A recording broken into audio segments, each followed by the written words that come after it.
give me some oxygen. Oxygen. Never mind the expense. Now, Riley, it's not as bad as all that. Take it easy.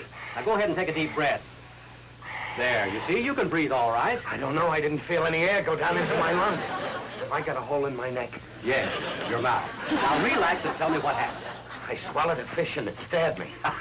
Is that all? A little fishbone. A little fishbone. I got his whole fin in my throat with part of the rudder. I tell you, I can't get any air through my gills. Give me some oxygen. Now, wait a minute, Riley. Open your mouth. You want me to help you? Let me see. Say ah. Oh. What's the matter? Now he's trying to go upstream. That bone. I can't. That bone must be a yard long. It hurts me worse when I'm sitting. Now, Riley, relax. There's no bone lodged in your throat, although it did leave a slight scratch. But it'll be all right in a few hours. A slight scratch? Yes. Oh. Oh, is that all? Yes. Well, I guess I'll go back and finish the fish. They don't give you any rebate at that lunchroom for what you leave on your plate. What do I owe you, sir? Nothing. This is on the Stevenson Aircraft Company. Gee, that's a good deal. I gotta get sick more often if it's on the cuff. Well, thanks a lot, Doc. Just a minute, Riley. You seem to have a condition much more serious than a fishbone. I have? Yeah. Open your mouth again. A chicken bone? No, open your mouth again. Say ah. Wider. Is it that serious? Well, not too serious. That is, if you have them out right away. Have them out? How can you see my appendix from way up here? Not your appendix, Riley. Your tonsils. Oh, my tonsils? Certainly. Well, I don't think I'll bother about having them taken out. I've had my tonsils since I was a kid. They're sort of attached to me. Now, just a minute, Riley. If you don't have those tonsils out right away, something serious may develop. Serious? You on the level? Otitis media, septicemia, rheumatic, endocarditis, quinsy. Quinsy? Yes. So you see, an operation is really necessary. An operation? Yeah. But, Doc, couldn't I cure it myself? Oh, certainly not. Maybe if I read that book, the Quinsy Report. Now, look, Riley. In your case, an operation is specifically indicated. But an operation? Maybe I could wait till I got ripe and dropped off. Oh, stop acting like an infant. Why, a tonsillectomy is as simple as ABC. There's nothing to it. We just take a small instrument about, no larger than this. You see? And snip, snip, and they're out. I'll make a reservation for you at the hospital. Okay, let's say next year. No, tomorrow. Riley, those tonsils must come out. Hello, dear. Hello, Dumpling. You're awful late tonight. Hi, Pop. Hello, Daddy. Hello, children. I hope you're hungry. I just fixed the most delicious... Riley, what's the matter? I can tell by your face. Something's wrong. Nothing's wrong. Everything's great. Daddy, what is it? Tell me, dear. It's really nothing. I'd rather not even talk about it.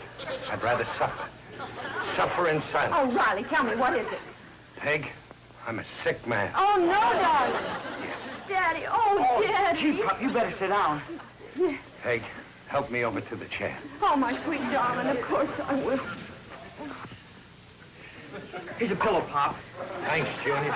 Daddy, shall I put on your slippers? Okay, but I think you'll find them a little too large for you. Oh, sweetheart, what happened? I can't stand it.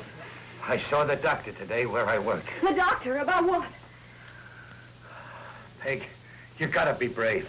Prepare yourself for a shock. Oh, sweetheart, what is it? A lot of things. Soditis, end of the carditis, and September Santa Anita. Oh, Riley! That's what I'll get if I don't have my tonsils taken out. Tonsils? Is that all? Daddy, Gosh, Pop, I thought you were going to kick the bucket. Don't be so disappointed. I tell you, I'm a sick man, a very sick man. My life is hanging by a thread. One tug and But I can take it. I've lived a good, clean life. And if I have to go, well... Well, I'm certainly glad everybody's laughing. I'm glad my tonsils tickle you. Oh, I'm sorry, dear, but there's nothing to a tonsil operation. Nothing to it, she says. They're going to slit my throat from ear to ear and rip out my tonsils, and she says there's nothing to it. Well, Pop, they may not even cut your tonsils out. They may burn them out like a kid at school. Burn them out? Nothing doing. Nobody's shoving a blowtorch down my throat. Oh, it's a simple operation. You won't even feel it. You can say that again, because I ain't even going to the hospital. Oh, Daddy, it's an absolutely minor operation. Of course, be sensible. If your tonsils have to go, they have to go. Yeah, but I don't want to go with them. Daddy, you're just exaggerating things in your mind. Gee, Pop, I never thought you'd be a coward. A coward? I am not a coward. I'm just scared. I mean, a few kids and your mother. Here you are all alone, and tomorrow I go to the hospital. Well, cheer up, Pop. We'll get along without you. What? I mean, till you come home. Don't worry about us, dear. We'll be all right. Well, that makes me feel a little better. Gee, you ought to know by now that I'm no coward. I'm not afraid of anything or anybody. Don't you remember that time at Ebbets Field when that 6-foot umpire got the licking of his life? I was one of the 12 guys that gave it to him. Sure, Pop. I'm sorry. You're no coward. After all, what's a tonsil operation anyway? The doctor explained exactly how they do. Of course, they do them every day, dozens of them. There's nothing to it. It's a cinch. All they do is they take a knife. It's about as big as, well, it's about from here to where Junior stands. And they shove it down my throat. And they chop. And they chop. And they hug. You saved it! Thank you! Riley! Oh, yes, Dr. Harvey. Hang up on him. Yes, doctor. Oh, he's fine. When? He'll be there. Thank you, doctor. Goodbye. That was Dr. Harvey. Phoned to say he'll operate at 9 in the morning. I'm having that phone taken out. Now, don't start fooling again. The whole thing will be over before you know it. That's what I'm afraid of. When it's over, will I know it? Maybe I ought to see another doctor, Peg. One of those herb doctors. Look, Riley, you can't remove tonsils with herbs, and the doctor told you your tonsils have got to come out. Sure, it's okay for him to say my tonsils have got to come out. I'm wise to them doctors. They think tonsils grow on trees. Well, why should he insist on an operation if it weren't necessary? You're not paying him. He gets the same salary from the plant whether he operates or not. That don't fool me. I know doctors. They love to operate. It's a disease with them. Oh, Daddy, it's nothing. I had my tonsils taken out when I was only 6. You were too young to know what you were doing. Listen, dear, you need to get your mind off of it for a while. Why don't you go over and gab a while with Jim Gillett?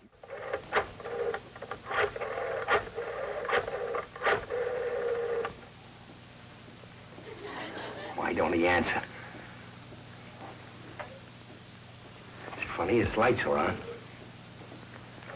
Hey, Gillis! Oh, Gillis! Gillis! Yeah, Riley? Answer the phone. I want to talk to you. Go ahead, talk.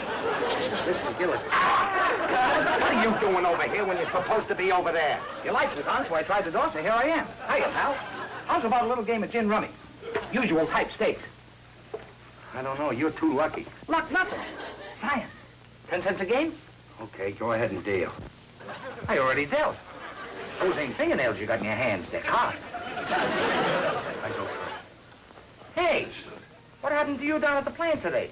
You went off the floor for lunch and never came back. Well, you see, it was like this. I had some trouble. My turn.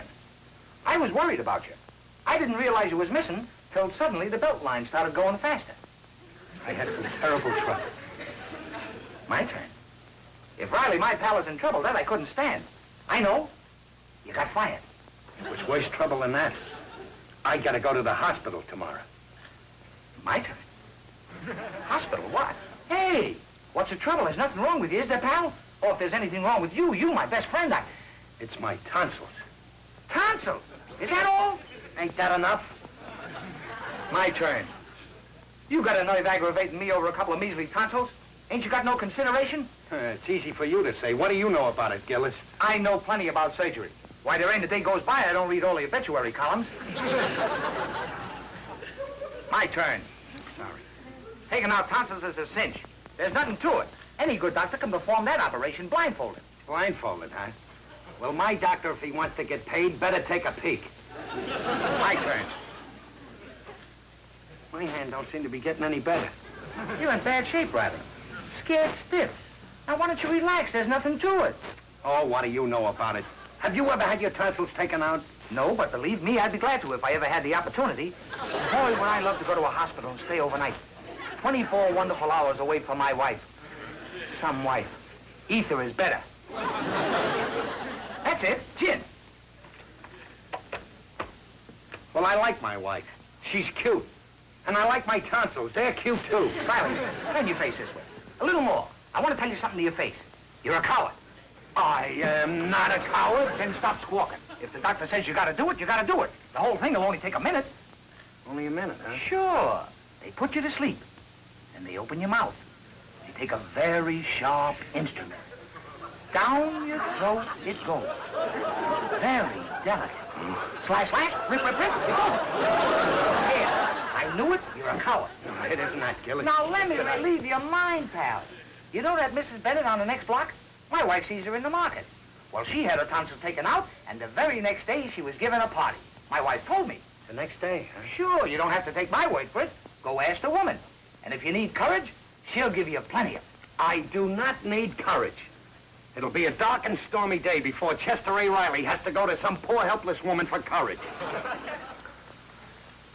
Somebody's coming. Now you'll see there's nothing to it. Nothing, he says. Yes? Hello, is Mrs. Bennett in? Who should I say is calling? Riley. Chester A. Riley. I live down the street, and we found out that Miss Bennett was just in the hospital. And the same thing's going to happen to me. Oh? So, well, you know, I thought maybe she could give me some advice.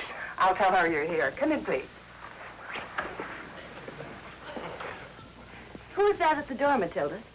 It's a Mr. Riley from down the block, ma'am. He must have heard about you giving birth to the twins, and I think he wants a little advice. I guess his wife is expecting. I guess so, ma'am.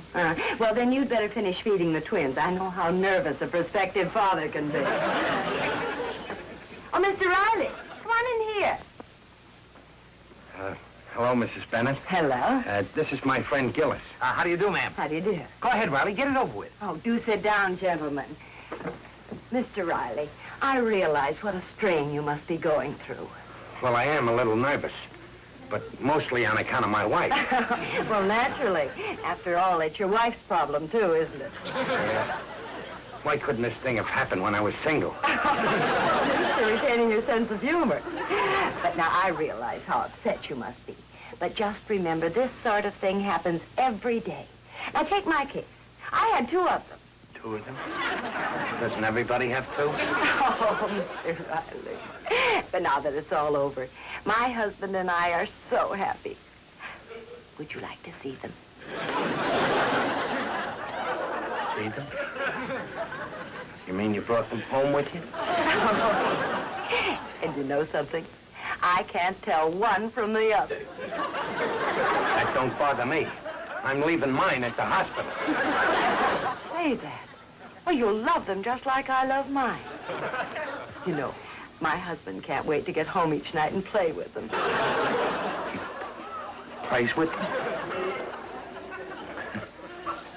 I don't say. I think I'd better be going. If you'll come inside, I'll let you hold one. Bare hand? Oh, you'll need both hands, Mr. Riley. They're quite large, you know. How large? Oh, they each weigh 7 pounds. 7 pounds? I don't believe it. And they eat like little piggies. I shouldn't have come. They eat? Mrs. Bennett, what kind of tonsils have you got? They ought to be in vaudeville. What are you talking about? My tonsils. I gotta have them out. Tonsils. Oh, I see. Oh, the maid said, and I saw. Oh, I had my tonsils out a year ago. I was talking about my 2 baby girls. I just had twins. Just had twins. Yes, twin girls. Congratulations, madam.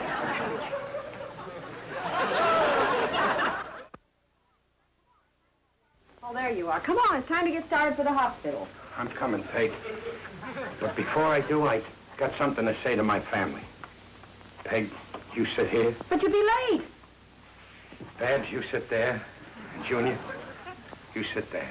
Daddy, what's this all about? I got something to read to you. It's in this envelope. It says, Chester A. Riley, his last will and testament.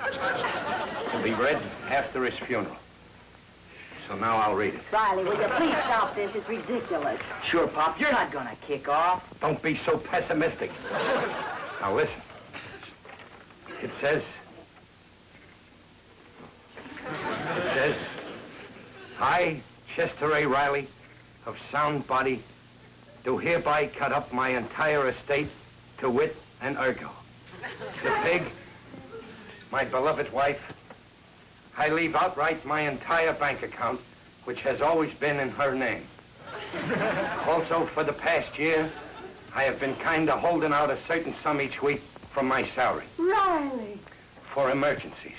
I want my dear wife to have this $15, which you will find in the radio behind the third tube from the left. Oh, Daddy, please. Please, Babs, don't interrupt. To my beloved son and pal, Junior, I leave my good name. Is that all? I'm not finished. Also, I leave him my shoe trees I got for Christmas, which he will find in my sneakers. For my darling daughter, Babs, who in the years to come won't have a father's protecting hand to guide her when she goes on dates with boys, I leave these 2 words.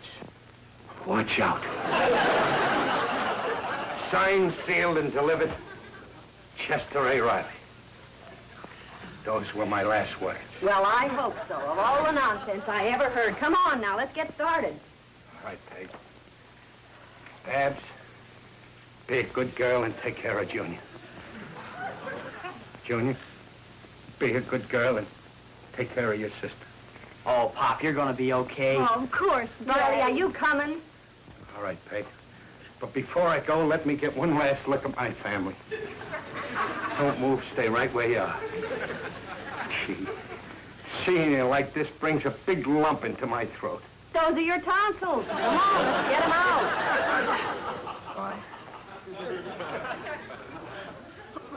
Nice, fan me. Water. Take my pulse. I just took your pulse, Mr. Rowley. It's normal. Now stop worrying. You're perfectly normal. I am not normal. I know myself better than you do. Why did I ever come here? Why did I ever let that doctor look at my tonsils? I'll never open my big mouth again. Now try to relax. Good as the way you act, you think you were going to die. I like to look ahead. Where's my late widow? She should have been back by now. She went asked for some lunch. She'll be here when you get back from the operating theater. See it? There's nothing doing. Nobody's selling tickets to look at me. What they call the surgery room. Now I better get you ready. You mean my time has come? I'm going to give you something for your nerves. You'll feel better. You mean you're going to stab me with that dagger? Just a hypodermic needle and it won't hurt a bit. Now just turn your head and it'll be over before you know it. They're murderers. Now, They're murderers. You have to close your eyes.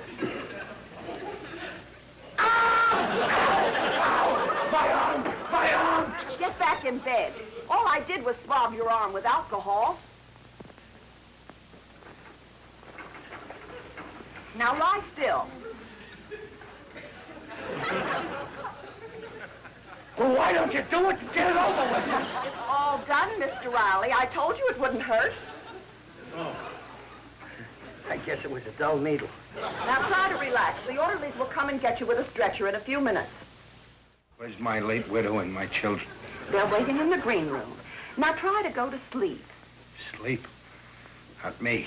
I'm staying awake. Make sure that doctor knows what he's doing. I'm not taking any chances. Oh, nurse, please give this to the supervisor. Yes, Dr. Harvey. And are you ready for Mr. Riley? Riley? Yes, this case here. He's asleep. Oh, yes, the tonsillectomy. Well, I have a serious emergency that just came in. I won't be able to get to Mr. Riley till sometime this afternoon. You'd better take him back to his room. Yes, Doctor. Hey, Mom. I just saw him wheel Pop into his room.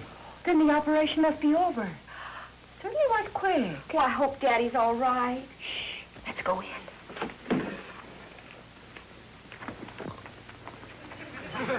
Poor thing, she'll asleep. It's the anesthetic. I guess it takes a dope while to wear off.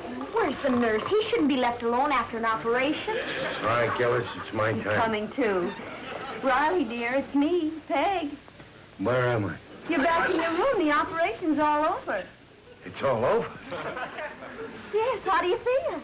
Oh, my throat. Oh, it's agony. But I can take it. Oh, the pain. We better call the doctor. No, don't call it. I'd rather suffer in silence. Oh, the pain. Oh, dear. Take a sip of water. I can't swallow. Come on, Pop, try. Be brave. It might help you. Okay. Did it hurt? Oh, the pain. It's excruciating. Take another sip. Come on.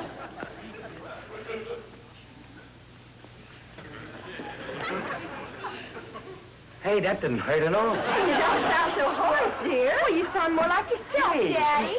I feel fine. I tell you, Peg, that modern surgery is wonderful. Oh, I'm so glad you came through it all right. And you were worrying over nothing. Oh, it's wonderful, but I don't and Peg, understand how... about the will. I was only kidding about that $15. There's no $15 behind the radio. There isn't now. It's right here in my bag. Hello, Riley. Oh, hiya, Doc. How are you feeling? I feel great. Doc, you certainly know your business, all right. Thank you. I feel good enough to go home. Well, that's fine. I'll send the stretcher right in. Oh, I don't need no stretcher to get to the bus. Riley, you're certainly a card. Yeah. But don't worry, I'll have you out of that operating room in no time. What operating room? I thought the operation was over. I certainly wish it were. I'm so tired I can't see straight. Do you mean that I wasn't up? That I just... that I still got him? Let me out! Let me out!